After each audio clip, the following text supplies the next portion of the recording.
Hi, I'm Ishwar Prasad, a Senior Fellow at the Global Economy and Development Program at the Brookings Institution and also a Professor of International Economics at Cornell University.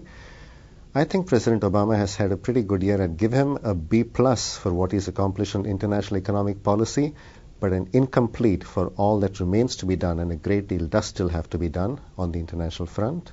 When President Obama took office a year ago, it looked like the U.S. domestic financial system and the economy was at the edge of the precipice, and it could take down not only the U.S. but also the rest of the world along with it. The President took very decisive action on the domestic front and encouraged a large fiscal stimulus package and also monetary policy actions in conjunction with the Federal Reserve Board that stabilized the economy.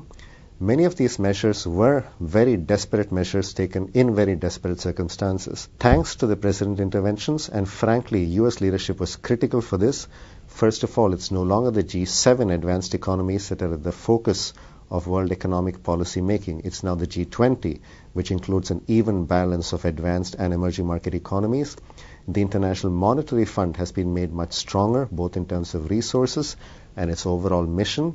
So a lot of steps have been taken to bring the international economy, especially the emerging markets, together to solve what is essentially a global crisis. In the US and in many other emerging market economies, we've seen a very large increase in inequality, and we've also seen during the recent very nascent recovery that job growth simply has not kept pace with GDP growth, which is still very weak, but at least it's positive.